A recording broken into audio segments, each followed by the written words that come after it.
welcome to Spare Parts. Hey everybody, welcome to Spare Parts. Evan, what are you wearing? What are you wearing? You're wearing a Letterkenny shirt. I am wearing the season 1 Letterkenny wrap t-shirt. Wow, the Letterkenny Shamrocks. Yeah, it's like my favorite pajama shirt. So yes, I haven't changed out of my pajamas today. It's really but sweet. That's the joy of doing a podcast. Hell yeah, brother. And I'm dressed like an actual character from Letterkenny. You are. What is this vest about? And where did you it's a fishing purchase? Vest. Yeah. And it is from Cabela's, otherwise known as Bass Pro Shop, depending on where you're going. But this actually was secondhand. And it kind of started off my whole look this spring, summer. I got this vest at a vintage store and I was like, I love this. And then I went to a Bass Pro Shop and then I went to a dozen of them. And now I'm a loyalty member and I just like buy everything from the Bass Pro Shop now.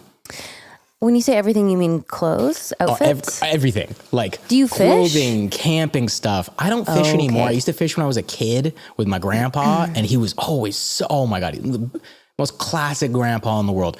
His tan was like leather, white chest hair, gold chain, tattoo of a tiger on his arm that he used to go to like scare you. and when he was fishing, he was just the scariest man in the world. It was like, you know, I thought of him as like a terrifying person, but looking back on it, I'm like, that's so fun. Like somebody being like, get the fucking fish in the yeah, it was that's a dream. It wasn't calming. It was exciting. Yeah. So I want to get back to that this summer. Okay, I think that's nice. Well, I feel like this vest suits you a lot. It's very boxy. Yeah, I like that. You like a boxy fit. Yeah, I want to see you stand up. It's also it's totally inverted as well. So there's pockets everywhere. You see a pocket on the outside, there's a pocket on the inside. There's about 1 million pockets. Are they full of stuff? They would be, but I recently moved everything over to here. He's getting something, everybody. Which is it's a sling bag by Porter that goes across my body, and it's got 1 million pockets as well. Oh wow! Yeah, I wear it like this.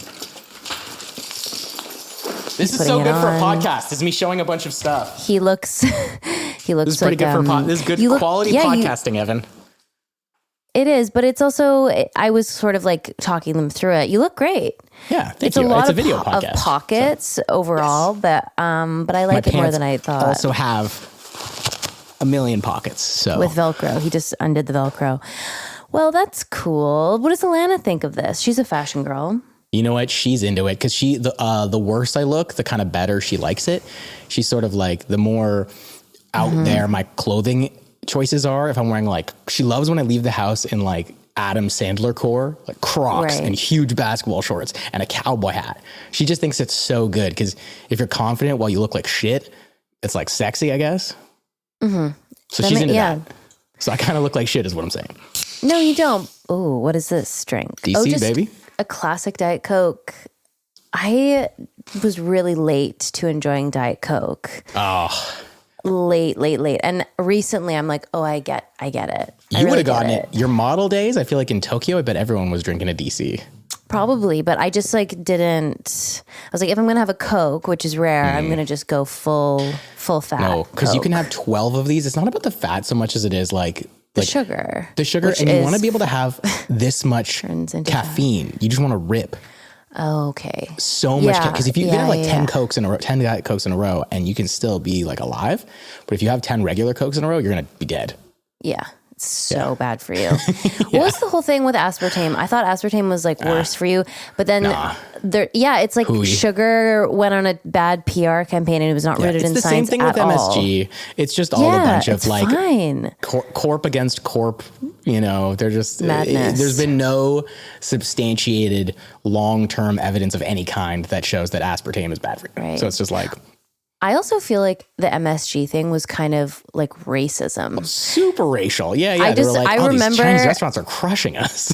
Yeah. And I remember going to Chinese restaurants with old kind of extended family members and them kind of making this big deal out of MSG and almost making our servers feel really bad about it that felt racially charged. Like, oh, and none of that like disgusting MSG shit, like that energy. And I was always like, delicious food. Oh, sorry. Yeah. Oh, this one incredible little ingredient will make everything taste so much better, and it's not harmful at all. Why would you not want it? Or like, I'm MSG really allergic to MSG. Now. Yeah, sure you are. Sure you are. Yeah. What do you mean? Explain like that. There's umami cocktails where you can just put like a little MSG in like a martini, let's say, and then you get like this really unique flavor profile. It's like, ooh, different. My throat just did a I hate that. But fitting, considering what we're talking about. Okay, so there's nothing more embarrassing than your body doing like a little noise that you didn't have control over. I didn't consent to that. I didn't consent. It always does it to me. I think it's like a bit of a nervous thing when I'm about to, like, I'm in a scene on set, cameras are rolling. It's my coverage. I open my mouth. Yeah, I can't wait for your Oscar acceptance speech. Oh my God, thank you to the... I think it's cool. It humanizes me because otherwise I'm kind of untouchable. You're an alien, super untouchable, very unapproachable. Yeah. So this past weekend, my cousin Alex and his wife Idil came and stayed with us. And it was so nice. We had such a nice like family bonding weekend. Very cute for May Long. And they have like a little baby, don't they? They have like a kid. Oh my gosh, the cutest little girl. She's about to turn 2. Her name is Nora. I love her. But this was kind of their first time away from her. So Nora stayed with grandma so that they could have some adult freedom. And we like went out to dinner. We kind of did. We went to this great restaurant. And when I tell you, I had the best dirty martini. I'm like, I've been trying to make them. I don't know what, something switched in my mid-30s brain where now I like dirty martinis. I never did before. I couldn't stomach it. I was like, I love olives and stuff, but just the amount of alcohol really grossed me out. Yeah, that's fair. It's like 3 ounces of alcohol. It's fair. And when I make them at home, I do like a small martini. So it's just like 1.5 shots. Maybe that's your problem. Maybe you'd like it more if you made 3 shots at home. No, but but now that's like I'm not trying to drink 3 ounces. It's just like if I'm going to have a cocktail, I don't want to, I don't know, feel wasted from that's one. That's martinis, man. You have 2 martinis and you're like, whoa. Oh, you're done. You're done. Well, for anyone in Victoria, if you ever visit Victoria, which you will, I'm going to take you to this restaurant called Stage. It's so good. Just it's kind of all of you to Stage, by the way. That was directed at Evan. But I'd love for you all to be my friends too. But I'm going to take you to Stage, Evan, and we're going to have a dirty martini, and it's going to blow your mind. They like infuse the vodka. I'm dirty martini right now. I know. What do they infuse it with? What is it? Well, I mean, they get these olives. This is my understanding. This is what the server told me. They get these amazing olives from Italy, blah, of course, And then they infuse their vodka with these olives. And I'm telling you, it's almost like sweet. I can't, It's so good. It's insane. Yeah, it's smooth. Like when you drink it, you're not like, alcohol. No. You're like, the smoothness of it because of the sweetness of the olive brine and all that kind of like coats it's balance. You found that? It's balance. And the olives are so good. I need to get my dirty little paws. Is this your drink of the summer? Yeah, I think it is. I think I'm like a dirty martini. I used to be a spicy margarita girl, which always made me feel a bit like, I'll get a margarita. Like, it just feels man, the spicy margarita was so good for the last couple of summers. I agree. And I've changed. I might dip my toe back in, but I think I want to be a dirty martini girl. Oh, I also had like a charred onion martini at the Keg recently. What? It's insanely good. And I've been making it at home. I haven't quite perfected it yet, but basically I get these like canned. Is this really interesting for you guys? God. I'm like, well, I'm interested because what the fuck are you talking about? Is this like available at all Kegs? Charred onion martini? I don't know. So what I did is I got these like pickled little like cocktail. The pearl onions, yeah. Yeah, but you got to get the ones that are British. They're in like a brown brine because they're not as like, they're like a little bit sweeter. They're just better. Okay. So I do that, and then you char them on the stove. A little Worcestershire sauce, a little bit of the brine, not too much because I overdid it once and it was disgusting. So just like a hint of the brine with the charred onions, a little bit of what is it? Worcester. Yeah, you just did mutter and you're fine. Worcester. Yeah, it's very good. Worcester is what Jacob always says. Worcester which is or something. It's like, that can't be right. Get over it. Worcester. Anyways, it's very good. And I'm going to, when you come to Victoria, or maybe when I'm in Toronto. When you come to Toronto, let's go to the Keg Mansion. I've never been to the Keg Mansion. Well, I was going to say, when we record in person, big news, everyone. Yeah, big news. Let's have a martini while we record. Oh, that'd be fun. So are they going to let us record in the Keg Mansion? Because guys, if we could get this, and this one sponsored by the Keg, and record in the mansion itself, it's supposed to be haunted. That would be so fun. Yeah. And that would make so much sense. God, it would make so much. God, the Keg needs to fucking talk to us. Guys, can you please at the Keg on our behalf and like really get after them? Because think of this. If we are drunk at the Keg of martinis, imagine how much we're going to spill. We'd spill so much tea. Okay. if anyone there is a talented editor, you could do a super cut of all the times we mentioned the Keg on the podcast. Yes. And then tag the Keg. And then you can do whatever you want with that video. That's your video. And we'll repost, we'll share Facebook. It. Put it on your fucking Facebook. No, this is a great idea. I love this plan for us. Oh, I tagged Tinder and Bumble and I saw. Okay. He's an entrepreneur. Please. We have a really good campaign idea. Yeah, we really do. It's so embarrassing. I'm glad your week was fun. You're excited. My weekend, it was good. It was a good little May-long weekend. How about yours? That's nice. Mine was super cute too. Yeah. My sister-in-law's family was in from Japan. So we got to hang out with all the Japanese contingency of the Stern family, the Mogies. They're delightful.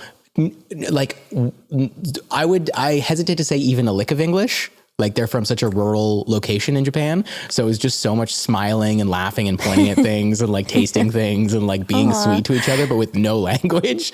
I thought you were going to drop that you low-key speak Japanese. And I was like, I don't speak. Wow. My brother kind of does, but like he's so formal apparently. Like, cause I was bringing it up to, so the dude who spoke the most Japanese was the most English was the husband of my sister-in-law's sister. So oh my God, that's such confusing. His name's Yoshi and he's a hairdresser and he speaks English. And so I was telling him something Daniel told me. I was like, how do I say goodbye properly? You know, he's like, oh, well, since you won't see them for a long time, my brother was like, say sayonara.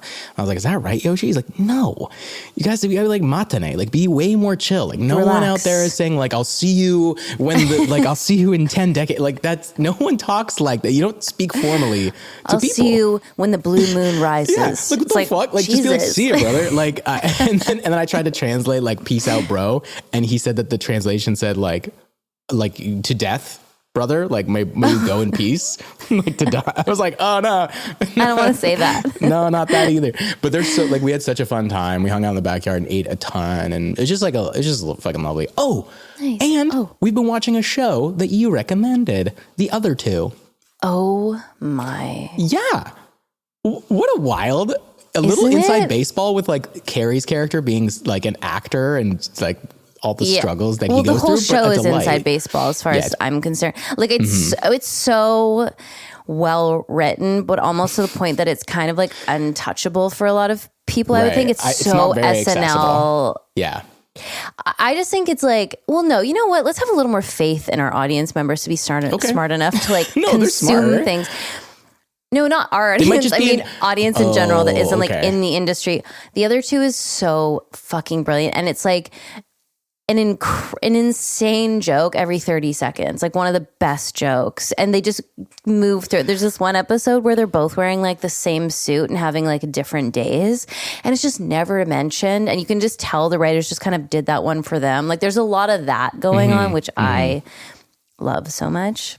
Alana really liked, there's a sequence where he reenacts the final scene of Call Me By Your Name. Yep. it's like a 45-second scene. Because the sequence goes on for so long. She's like, this is Call Me By Your Name. Yeah. I'm like, oh. Yeah.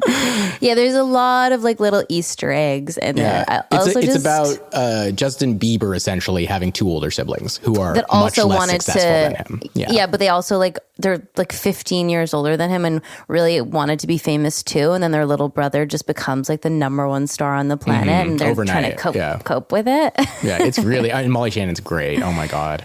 She plays the mom of all three of them, and she's amazing. Skeeter. And Ken Marino. Oh my God. He's in everything good. Ken Marino is a fucking he's so good. I was going to say he's diabolical. I hate how much I'm on the internet. Fuck. Yeah, you're talking about, you're very Gen Z. Like fucking stab me in the throat. God. I know. It's so hard not to be influenced. Well, you know what I was thinking? No, it's not. It's not. It's just the way our brains work. We latch on to things that we hear all the time, and we're always on the internet. I appreciate that. Thank you, Michelle. You're going to admit something that you've been doing. Yeah, I am. Tell us. Okay, I was thinking about maybe a new segment in our podcast. Oh, I love how you're introducing this to me on air. Okay, go on. I like to keep you on your tippy toes. I am on the tippiest of toes right now. Remember how we were talking about Speaker's Corner with Nadine? Yes. Oh my God. You want to have people send in video clips? No. Okay. I want us to maybe have a segment called Haters Corner, where we just get to unabashedly talk about something that we are haters about. That we fucking hate. I love that. Because we feel like shamed for being haters sometimes. And and it's like, we don't want to be a hater, but I think there's a way to maybe get some of that out in a safe space. You and I are on the internet. I think we're on the internet a lot. Okay. You and I are, I would say, generally pretty positive people. I think with the people in our lives, we try and not hurt anyone's feelings. Yep. But at the end of the day, both you and I have such strong, passionate opinions, and all of them are negative. And I want to shit on stuff as well. And I agree with you. I think it'd be funny to have just a space where we can do that and people understand contextually what we're doing. Yeah. It's called Haters Corner. We're going to hate and it's okay. And we don't mean any of it too seriously. No, and it might be fleeting. It might be fleeting. We might just have to say it out loud. And then we might be like, oh, that's what I need. And now I'm fine. Yeah. Great. I love it. Can I start with one? Yeah, you have one. Okay, we have to do an intro. Welcome to Haters Corner. Haters Corner. Let the hate flow through you. Okay. My Haters Corner this week. I'm not going to name the show because that's too far, but there's a show that came out that everyone's really excited about, and I am excited about it too. And there's something happening in this show that I've noticed before. My friend Kayla Lorette, who's a comedian, and I've talked about previously, we've discussed this before where we notice it. And this show is really kind of accentuating this tick for me. When I say to you that some people put on a comedy voice, does that resonate? Yeah. Here's an example. It's a bit like, what are we going to go out there and they do it's very like I'm being funny. I'm a little bit weird. Beep boop. Yeah. It's that. It's kind of like, or it's I'll use. I know the show and I know the actor. Okay. And I just am like, stop it. You're so hot. You're not like, I'm totally fat and weird. Stop it. Stop it. You're funny. You're talented. You look great. Like, your voice is your voice, but I just notice them laying it on thick sometimes. And I just sent you a text. Okay, I'm going to look it up. Is that who it is?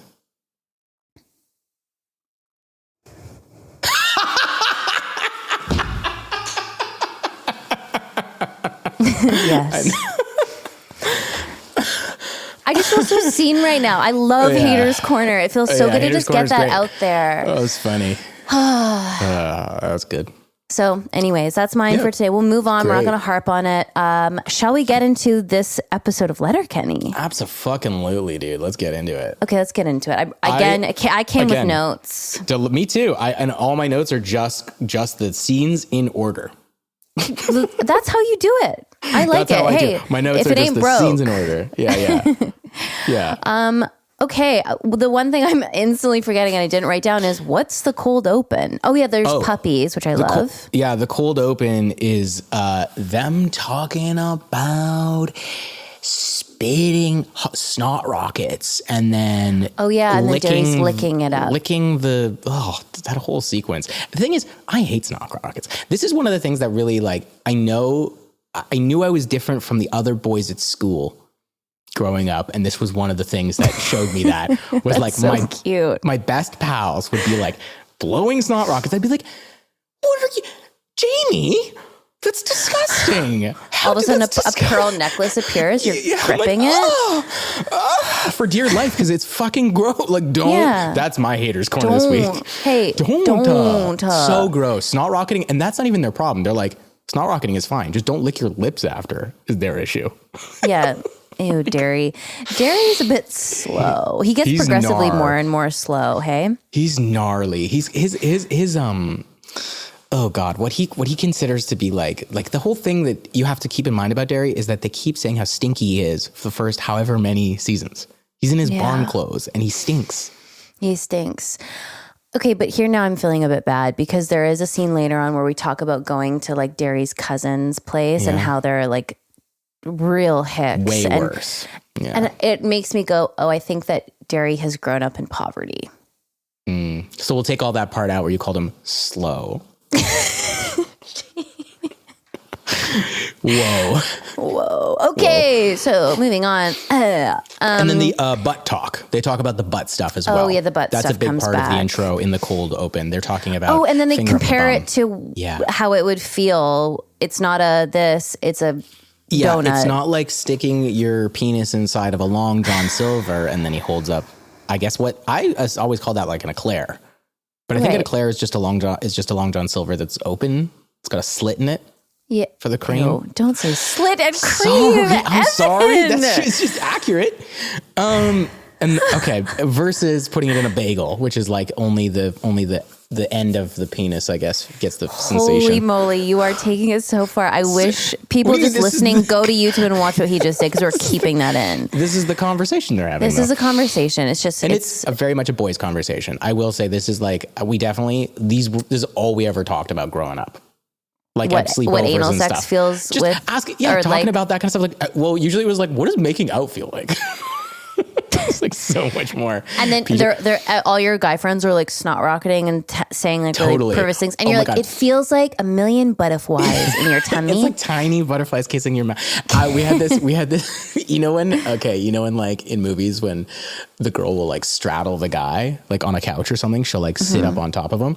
We called it horsey because it was like riding a horse. Like it was like, oh my God, have you guys ever done horsey before? That's really, hey, that's sweet. That's nice.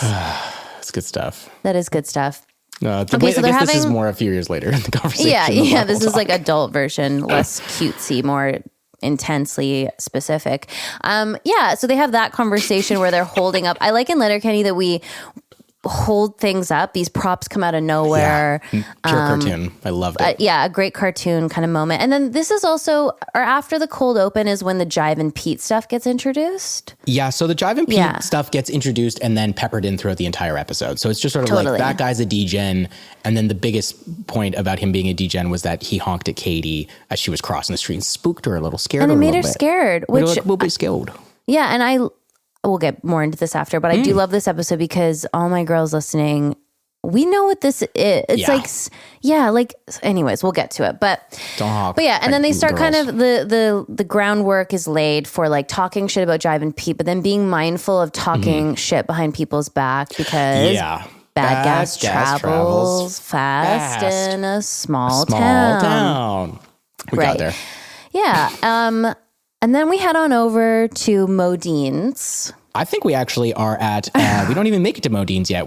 Katy is taking the models back. Oh, so we're back at the house and you are there with your shirtless boys and you're like, hey brother, can I take the truck or something? I guess you're driving them back to town. You're dropping off she's grown wary of them. They're boring. Like all they do is talk about their bodies. And maybe that she was like having fun with them and their bodies for a time, but girls need mental and emotional stimulation. We can't just have bodies. Yeah, the time's over. And you want to move on. I totally get it.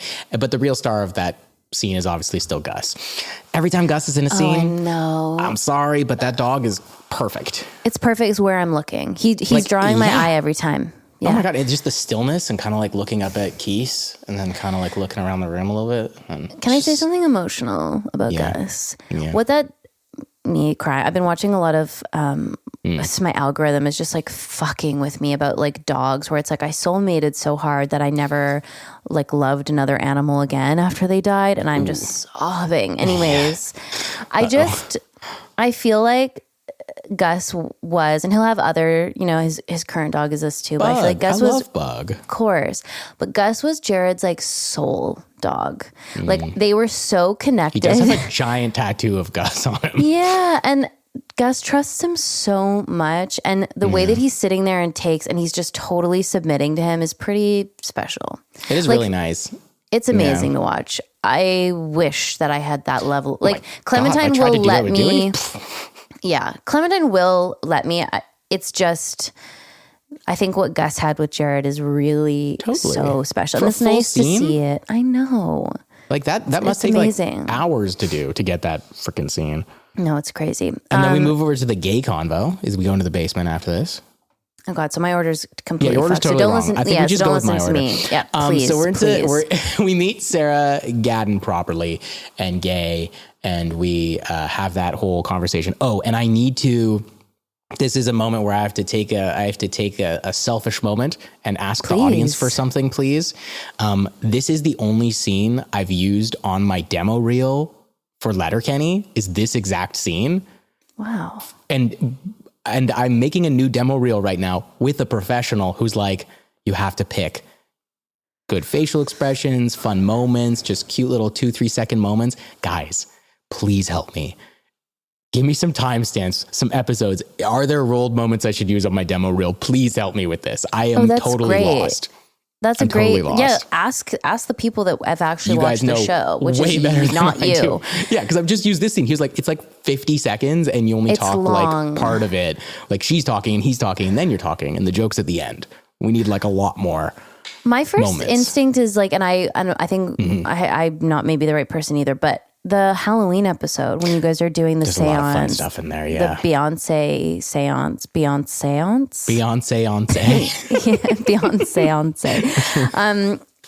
This is a great scene for you, though. I understand why you chose it. Yeah, I just like it the performance is so great, and it's all over the place, and it's like. Yeah, I love. Like, the look scene at all is these silly crazy. faces I can make. Look at all these dumb voices I can make. There's a lot of silly faces. It's very, very good. I also just like that we're fully just like into clown mode with Gay, and she's obviously Stuart's soulmate. They're like totally meant to be. They are yin and yang as his potential other soulmate. No, Katy was never his soulmate. Really? Ever. You never thought that? No. They never stood a chance. If you disagree with Michelle, let it sound off in the comments. Yeah, let us know. Let us know if Endgame in the movie, Stuart and Katy get back together and have a wedding. No, I think they were just very good friends. Okay. And then is it MoDeans after? MoDeans. Actually, it's not. It's the players only meeting. Dude, you didn't even watch this episode. Yes, I did. I took notes. I just took them after the episode, so my order's all messed up. So but I fully watched it and immersed myself. We go into the players only meeting where the boys are like, now that we have gotten rid of Angie and we have no W's, what you need to work on is chirping. So that's their thing. And then they're like, well, we brought someone up from the new league, from the other league, and that's when we go into the bathroom and we find one of the most iconic Letterkenny sequences, Kiso doing asswash pushups.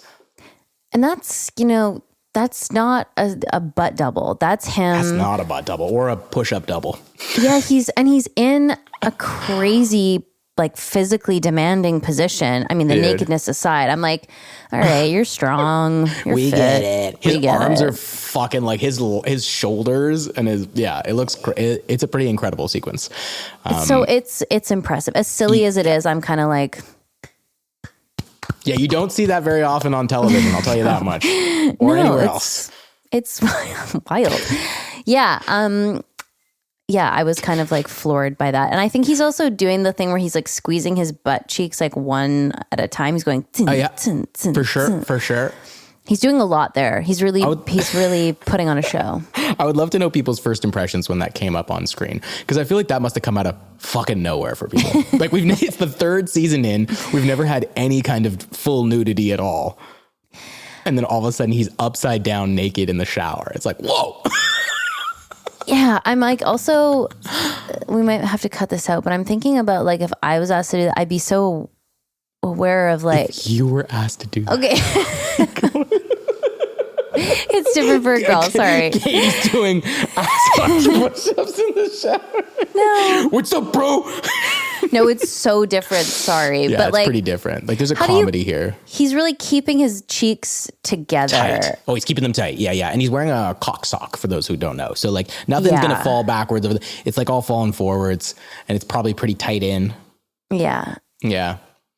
From what I've heard from Dylan, who wears them in they're always naked, showering for some reason in this show. He wears them and they fill with water. And they become water balloons. So I imagine. Wait, when you say cock sock, is it made of like material or is it like it's a nylon? It's a nylon-y material, but it doesn't let enough water through. It's kind of like a really thin fiber from what I understand. So it's like it can fill and kind of get lower and more full. I see. There's still leakage. Okay. Yeah. Does that help? You feel good about this? I think we can move on. Okay. So now, lucky you, we're at MoDeans. MoDeans Finally, too. We're at MoDeans. Gaylor's wearing the pin. New setup. Yeah, happy to be there. Happy to see her. New set. Yeah, because the other one burned down. But in real life, we got kicked out. But in real life, they didn't want us. They didn't want us there anymore. There's a disagreement with the owners. Yeah, right. I forgot about that. They didn't love us, I don't think. Yeah, and fair enough. I mean, I guess. I don't know. Taking over their bar for a full month, like while they're, people want to drink. Yeah. Okay, fair enough. So we found a closed bar, basically, is what we did. Yeah, with a lot of problems in there. But this is where we ended up staying for the rest of the show. And then we even called it MoDeans 3 and just moved over to the other part of the bar. Because they liked the joke of MoDeans continuing to burn down. Right. Yeah. And then we see, so Gail's obviously being like very sexual. Way sexual. More sexual than usual towards Wayne. Mm-hmm. This is a charged episode in general. But and then we've got a great kind of smoke puff to introduce our new waitresses. When Bonnie, so Camila comes out and I'm laughing because I know what's coming, but Alana doesn't know what's coming. So she's like so confused as to why I'm laughing. She's like, why are you laughing at her? She looks great. This is like, she's so young, Evan. This is gross. I was like, no, you just wait. Just wait. Then there is a great joke coming. Oh my God. And then when fucking Jacob comes out with the blonde, that is one of the funniest reveals. Also because he looks so hot. He looks great. And I just have to say too, Katy went blonde, and so Glen also went blonde. Duh. And I just think that's such a funny little thing of Jacob being like, I'm going to go blonde too. And doing it. Also in real life blonde at the time because he was working on another show. So under his wig, he's blonde. Yeah. I'm pretty sure all three of you were blonde. No, that's a different season. That's a summer season that's coming. Oh, okay. That's coming. It's coming. Okay. No, because I have a picture of him blonde and I've got brown hair at that point. Oh, okay. So it was just Jacob and I, and then Jacob, I'll post the video, but we did like a little kind of like Legolas boomerang because that was the era of boomerangs where we did the like, you're an orc.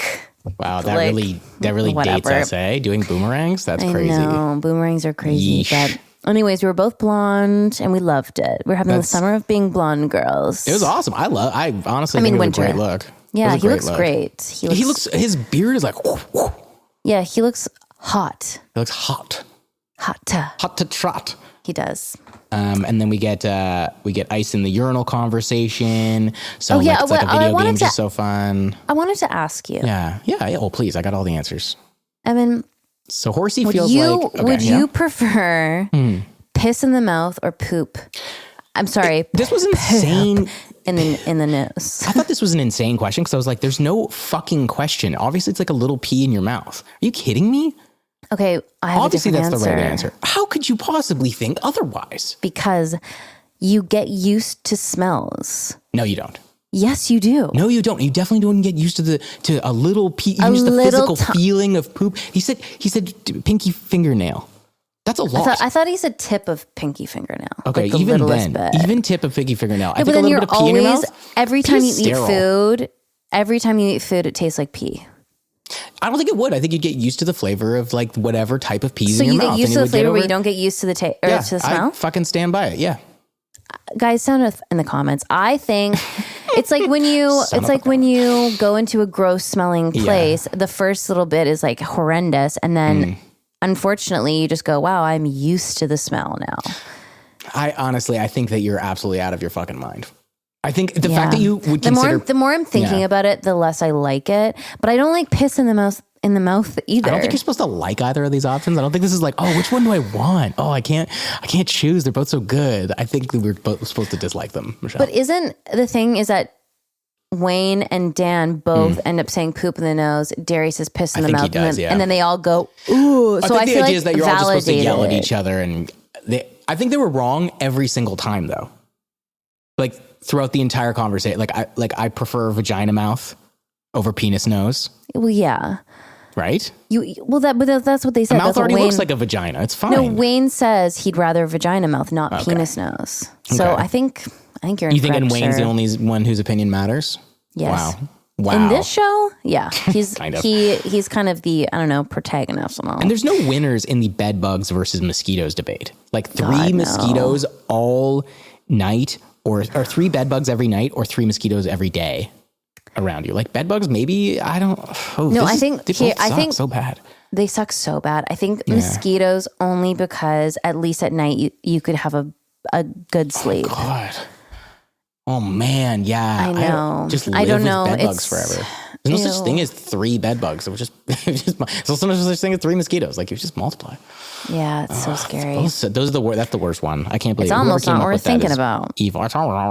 And then we're back to the basement again, where we finally get into the whole, where did Devin go? She's like, I don't know who the fuck that is. And then we get into the clown costume thing. And do you remember that at this time, this is what they mentioned, there was all these clowns terrorizing North America, like people dressed as clowns doing shit. Just like, this is based off something real? This is based off of that. But then people are saying like, it got so much worse after the show came out. And somebody sent me a message being like, do you think you guys are partially responsible for making it so much worse because you gave attention to it on like a sort of public platform? I don't think Letterkenny was that popular at the time. No. But man, do you not remember this shit? Like, no, clowns were walking around with machetes and stuff, like in the streets at night, just to like fuck with people. That's crazy. Yeah, there's all these in news America articles. or everywhere. Yeah, America. Whoa. It was North America, so like there was a few in Canada too. But it was America, really. Let's be real. It was America. That was. You don't remember that, eh? No, I don't. Huh. It was like the Purge. That's terrifying. I remember thinking like, if I see a clown, I will hit it with my car. I was like, that's understandable. I think you have every right. Yeah, I also like that you guys going on this spree is basically just like correcting grammar. That was so funny. Couple eggs, a dick drawing, but they never really even showed it. We had one kind of intense moment, but they took it out. And this was the scariest moment of filming Letterkenny. Do tell. I think this is in this episode. It's either this episode or next, but I'm pretty sure it's this one. It was during a montage of one of these events.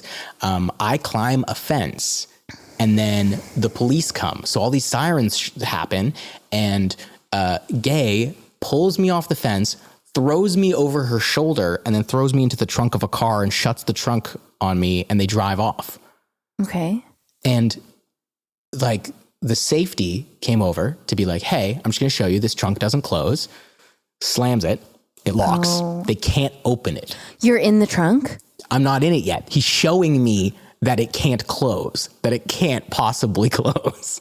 Oh. And in the demonstration, it permanently locks. Like they have to like get tools to break it open. You would have freaked out. I would have torn my own throat out to die. You would have had a panic attack, which understandable. I would have too. Panic attack thinking about doing it, let alone doing it. Whoa. And also that's crazy. I weigh not twice as much as Sarah Gadden, but if I'm like a light person, Sarah Gadden's even like, she had me over her shoulder. I was like, geez, this whole sequence is nuts. They didn't keep it in. They did end up throwing me in the trunk and just kind of leaving it open and it like flops. I don't know where that footage is though. Oh, it's crazy. Pretty funny. Yeah, I was very scared. Yeah. Well, I'm really glad that. Yeah, that was. And this is why we rehearse, ladies and gentlemen. God, that's so scary. Yeah, that was. I don't fucked love up. that. It was just somebody's car, like one of the crew's car. I I also really like the fuck you. Freaks acting crazy united. I hate the world. I hate my parents. I hate myself. I hate myself. And don't forget it. Yeah. That reminds me of, well, we had my cousin over this weekend. After we had I had my Dirty Martini, we came back and we just started listening to like old and watching old music videos. And we got into like a Billy Talent hole. They're amazing. And that's all I'm going to say. Sure. The next sequence that we get is back to the boys, the skate boys. They're doing chirping about skating. And they are finally getting it. And I remember watching this being like, I remember it was earlier today. I was like, why are these guys, they're hockey players. Why are they so bad at chirping? Like what memo did they miss? They have none of the inflections. Like why? Why are they so bad? These are the senior hockey boys. They're a different breed. They came out later. They didn't have that Ontario hockey culture, I guess. Right. They're just intense. They're just intense. They just have, but they weren't even they weren't getting the W's with the goals. And so they need to change their tack. And so I really liked this scene. I thought it was like a cute, it's surprising how Letterkenny can make screaming at a guy insults cute. Insults. Yeah, I don't know why I said it like that. But it's like, you know what I mean? Like, I feel like I'm proud of them. I'm proud of my boys. Good for you guys. I felt the same way. It was charming, weirdly. And they lose the game and everyone's like, yeah, because they all chirped well. They did. They chirped well. And at least there's no puck bunny kind of clouding the boys. Yeah. They all feel a bit more united instead of... Women be dividing. Bitches be crazy. Bitches be crazy. No, sure. Nobody's ever said that before. So we're going to, I once knew this guy who had a tattoo that said... Is it Riff Raff? No, different guy. And it said, disregard women, acquire wealth. And he thought he was so cool and smart that he had that. Isn't that? Wow. It's not even, I'm not even like, oh, I'm so, a guy. Like, well, exactly. And it's not like, oh, that's so mean. I'm like insulted. No, you just look like you're trying to be so highbrow with this like, loser tattoo. It's so it's an absolute loser shit. So if you're listening, you're a loser. If you're listening, not even if you have that tattoo. That's bonkers. Should we make that a shirt? Disregard women, acquire wealth, or should we make it regard women, disrequire wealth? Disrequire. I'll think about it. We'll work on it. Okay, so happy that the boys are chirping. Yeah. They're kind of a unit. I also really like that Riley and Jonesy are really in their man era. Like they're wearing suits. They're telling the guys to like, okay, focus on your work, not so much on the sex. Like they're kind of they look great. They're sort of asserting themselves, which bodes well to the final scene, which we'll get to with Katy. It does make sense. Yes, it does. I mean, we're right there. Honestly, the only other scene that comes between them and this is the fight. Don't honk at girls. Gets into honk it with at girls. Jiving Pete. Yeah, he knocks him out, and then he lifts his head up so that Katy can kind of say her piece to him, and he can apologize to her as he should.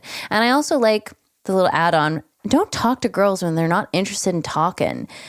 God, that couldn't be more true. Yeah, hard to get that point across sometimes. Yeah, it's hard. I think I have noticed, though, and I hope the women aren't like, Michelle, you dumb non-feminist. I have noticed that men are getting better at they're more aware en masse. Like I am noticing a bit of a shift. Like the men in my life. You moved from Toronto to Victoria? I don't know. Maybe. I just or maybe I'm older. I'm not getting the same. I'm like, why don't I get catcalled anymore? What the fuck? No, but you like that. You're guys are really maturing. Are being more respectful. No, you're just not getting catcalled. Yeah, right. No, but I feel like the men in my life have always been good. Obviously, they wouldn't be in my life otherwise, but there's just an awareness out there that's really cool to see. And I hope that I'm right. I hope I'm not just lucky.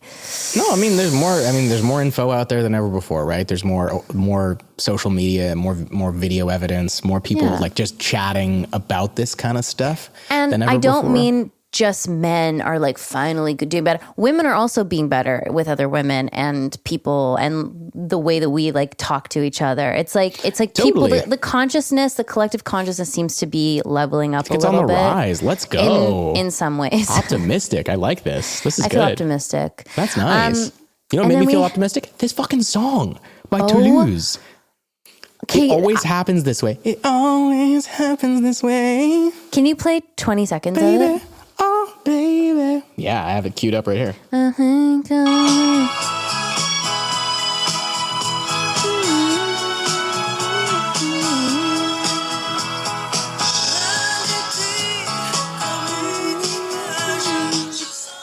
The thing is, It's such a good song. Quebecois, like I'm pretty sure it's a Quebecois song. It's definitely French. Let's Google if it's Quebecois. But man, this definitely came from, I assume, Magali or someone. Like I think it's got to be like Jared Kiso's real life. Jared's wife. Yeah. Toulouse always happens this way, but that's a place in France. It always happens this way. Let's see if they're a French Canadian. Baby, Oh, baby. Is Toulouse? Oh, maybe not. It released in 1977. wow, it's really good. It's like a song that instantly makes you feel more optimistic about life. Exactly how you said. Yeah. Great song choice as always. The music on the show makes me really impressed. Do you know what you look like right now? Who do I look like now? You look like Adam DeMarco. Oh, hello. Has anyone ever told you that? No one has ever said anything like that to me. My wife just did a show with him. What show? It's called Something Very Bad Is Going to Happen. It's going to be on Netflix. Oh, yes. What was her role in that? It is Quebecois. She plays a relative of his. Oh, cute. His cousin. Yay. Yeah. It's Go like a Lana, whole... go. Yeah, it's. I'm excited to see it. I didn't read any of the scripts with her or anything because I want to be surprised by everything that happens. Yeah. Also NDAs. I'm not allowed to read the scripts. So. Well, of course. Yeah, and of you course. follow those. No I follow problem. those all the time. Toulouse is from Quebecois. It's a Quebecois band. It's a very good 1970s. song. I love Yeah, it. Oh, yeah. huge. And Canada's own, Quebec's own. Very cute final scene. I do love when Jared's kind of like, how do we end this on like a high note? Get all the crews together and do a dance. Get everybody dancing. So often. It makes me feel it every time. And I love know. It, It works every time. On the show. Yeah. Yeah. Well, this so was a nice. crew that loved to dance. There's no question. Yeah. We loved going out together. So I think he just really was pulling from us and our natural when habitats. we weren't working, we were dancing. And when we were working, we were also dancing. You were also dancing. Yeah. Oh, And it's just not to mention, cute. Gail being particularly horny this episode gets a kiss from Wayne on the cheek. All good, all resolved. That's all that was needed. She just wanted a little, like, give her flowers. Just a little sugar. For sure. And then she's dancing with Dan and everybody's great. Yeah, everyone's happy. We've got Bonnie McMurray with Derry. Very cute. Always very cute, those two. And then obviously Rosie finally walks in and makes her like appearance as like a bit more of a local, and her and Wayne have a cute dance. So formal. I like Katy kind of getting back. She's like let go of the other two, and now she's got her original two. Yeah. And they're wearing suits, and they approach her respectfully, and she's into it. And then she twirls them, which is really kind of it's really asserting nice. her dominance again. I mean, and you like are that. wearing in that sequence, you are wearing the weirdest fucking shirt I've ever seen in my life, which is a plaid shirt with like lace back. I was like flabbergasted when you turned around. I was like, the fuck is that on her back? What is all that? It's the worst shirt ever. I've never seen a shirt quite like that ever again. I don't think it comes back in the show.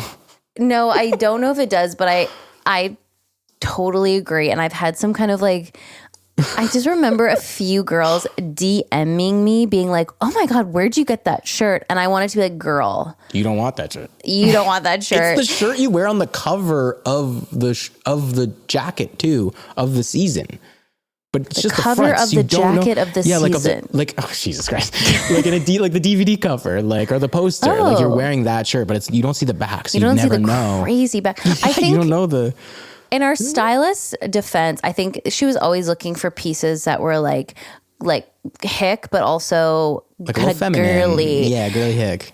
It's just like some things should just be a flannel jacket, and that's fine. Yeah, we don't need to add like it. The material doesn't have to be like slinky see through with lace on the One of the pad. funny things about like hick gals, or like even so, you know how I dress like this and whatever. And I drive a Jeep, and I look for all intents and purposes like a hick. So does Alana a lot of the time. She wears like big, like plaid jackets. She doesn't wear like tight plaid shirts. She wears like big plaid jackets and big, you know what I mean? Okay. You guys never look like hicks. You look like fashion, kind of like normcore meets Prada, especially Alana. But carry on. You don't think that like when I'm walking around, people are like, that guy grew up in the country? No. Before I speak.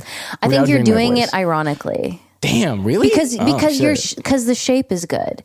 You've got a good boxy fit. You know how a hoodie is supposed to be. You know how a flannel is supposed to be. If you were wearing like a tight flannel with a tight jean, then maybe. But you would never do that. I'd never do that. I'd never do that. Yeah, it's not possible. Sorry. You know who would wear a tight flannel with a tight jean? Glen. And Glen was on full display here in his. I know, it broke my fucking heart. I didn't like that he got rejected, and then he had no one else. There was no like. Rold should have came out of nowhere and picked up the dance or something with him. And he should have had his like overalls, and then the clown costume kind of rolled down, so it was just his like legs. Kind of hot.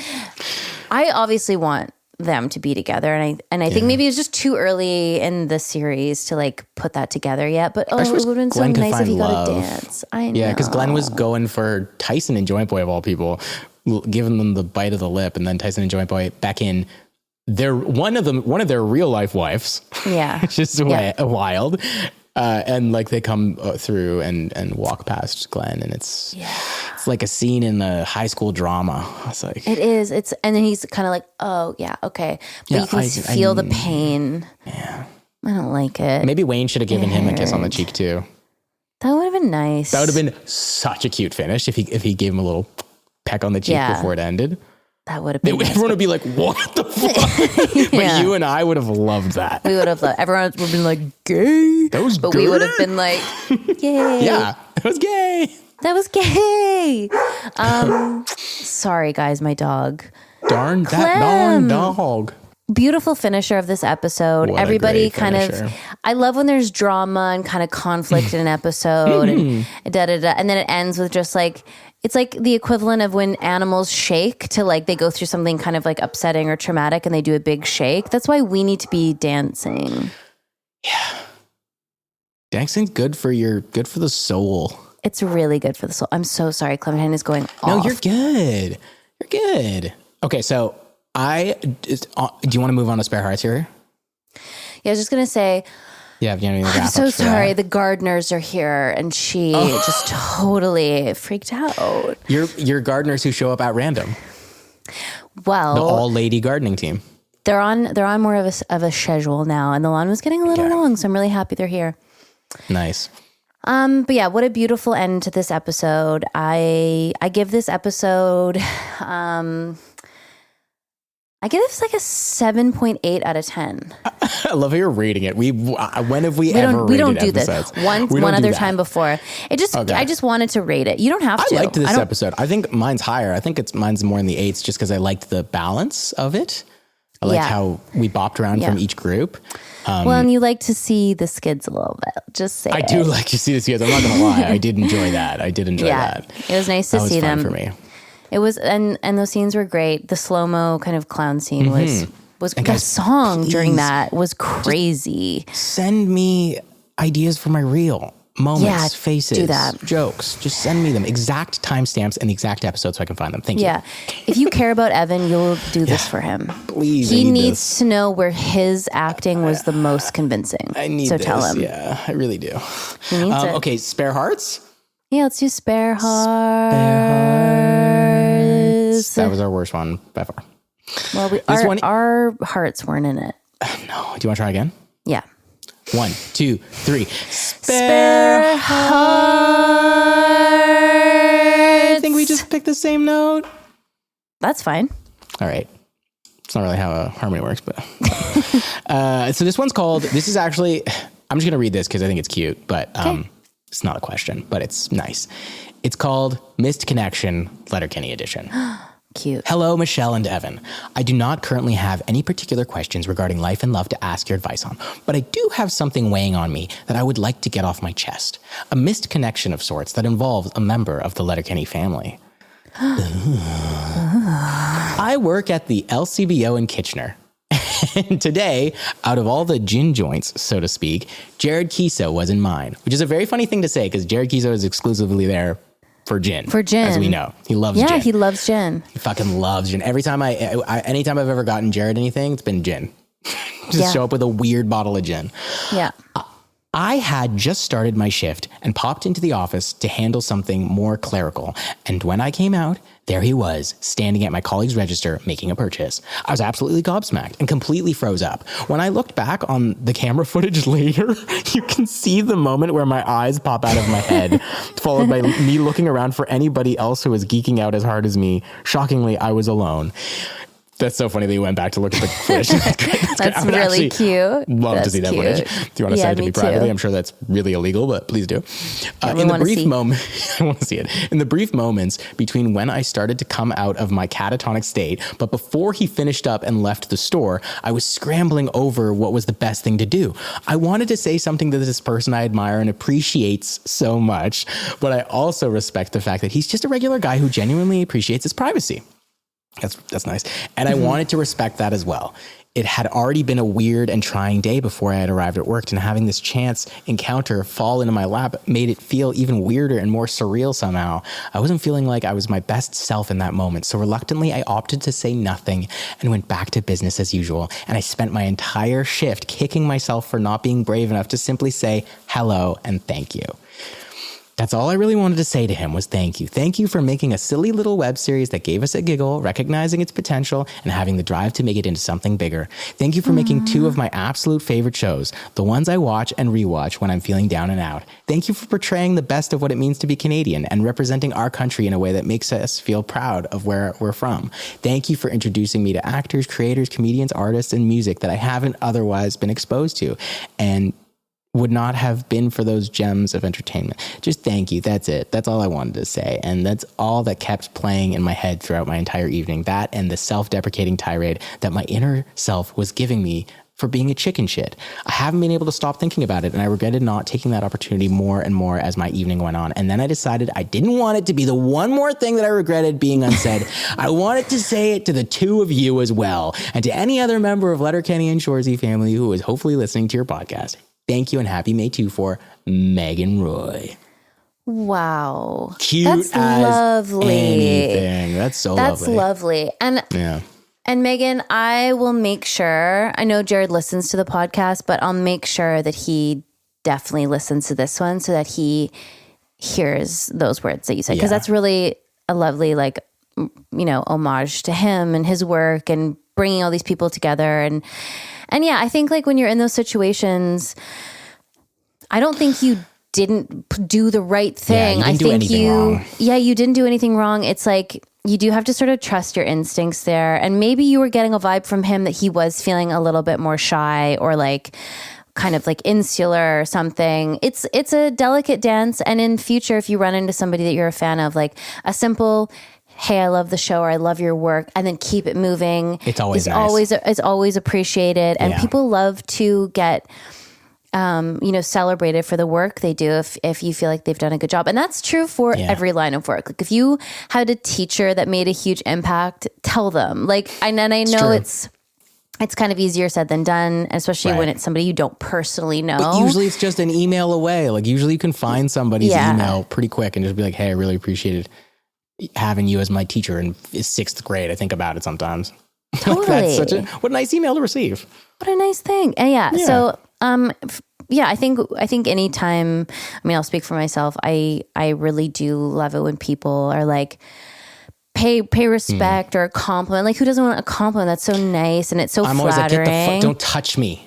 Don't touch me. And then I scream for security. Yeah, I scream. Oh my God. If my security guard isn't there within seconds, breaking that person's arm. Yeah. I'm furious. Yeah. And they're fired. But Jared is so lovely, and he would have been happy, but he'll be happy to hear this, and he'll appreciate it. He'll have the exact same reaction. Like he'll have appreciated that you gave him space to buy his gin. Yeah. So either way, it's a win-win. You nailed it. We'll make sure this message finds him. Yeah, we will. He was buying like those huge, like not even a 2.6, like an American size, jug, a jug of gin. He's like, I don't really feel like talking. I don't really talk to anybody. He's got a couple arms of jugs of gin.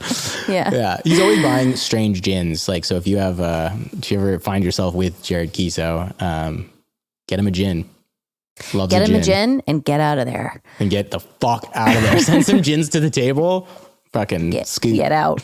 Scram. No, that's really, really sweet. Thank you for that email. I love that. I mean, I feel like that was spare great. Heart for me. Yeah. I feel like it doesn't always have to be a question about life and love. Sometimes it can just be someone's spare heart. I think that's beautifully tied up, Evan. Beautifully done. Guys, thank you so much for listening. Thanks, guys. Rate, review, share as always, and we'll see you next week. Share the podcast with a friend, please. Please. We love you. Bye, Evan. Bye.